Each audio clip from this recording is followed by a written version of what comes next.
pas pour rien quand on parle d'emprise de l'ego, du fait d'avoir une plus basse estime de soi, un manque de confiance en soi, beaucoup de peur, anxiété, stress, crise de panique, burn-out, dépression, conflit relationnel, dépendance affective. Hein? Puis dépendance affective, ça ne s'adresse pas qu'à la relation amoureuse. Au contraire, moi j'étais beaucoup dans l'attente. Dans l'attente que ma mère m'aime telle que j'étais, mais moi j'étais dans l'incapacité de l'aimer telle qu'elle était.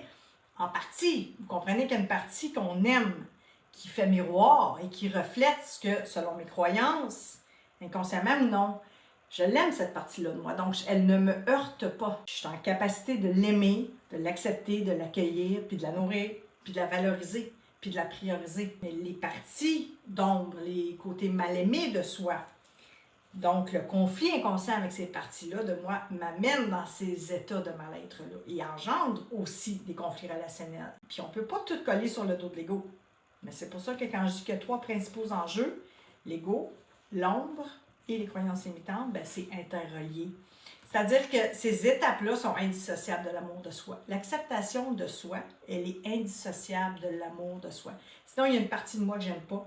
Puis pourquoi je l'aime pas? Ben, c'est le système de croyance qui engendre ce jugement-là de moi. Donc, c'est ce processus-là qui va commencer à semer un germe pour pouvoir peut-être rétablir un peu le goût à la vie, nourrir l'espoir que c'est possible pour moi aussi, que mon passé n'est pas une condamnation à vie, que je peux reprendre les guides de ma vie, la réorienter, la comprendre, lui donner du sens, retrouver du plaisir, de la joie de vivre et d'être ensemble.